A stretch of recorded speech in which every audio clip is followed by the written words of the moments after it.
হজের সময় এটা ব্যবহার হবে, এটাকে চিন্তা করে করা হয়েছে। ভবিষ্যতে যেটা হতে থাকবে, হজের চিন্তা করার শুরুর থেকে এটা হয়ে যাবে।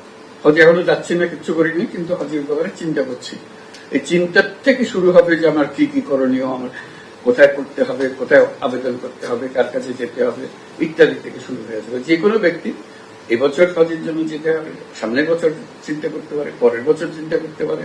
অর্থাৎ হজ সংক্রান্ত চিন্তা করলেই এই অ্যাপে উনি আসবেন, আসলে ওনার যাবতীয় তথ্যগুলো পাবেন এবং সেভাবে উনি প্রস্তুতি নেবেন। এবার চিন্তা করে দেখলো যে এই যা পেলাম তাতে আমার 2 বছর পরে যাওয়ার যে চিন্তা করছিলাম সেটা না করে সামনের বছরে যেতে পারবো, সব আমার জানা হয়ে গেছে, কাজে আমি প্রস্তুতি নিচ্ছি। এই আত্মবিশ্বাসটা গড়ে তোলা এবং সে এবং পরিবারের সদস্যরাও মনে করবে যে হ্যাঁ, ওনাকে যেতে দেওয়াটা নিরাপদ হবে। এটা যেহেতু অ্যাপের মাধ্যমে আমরা সার্বক্ষণিকভাবে তার সঙ্গে যুক্ত আছি, সেটাকে নিশ্চিত করা।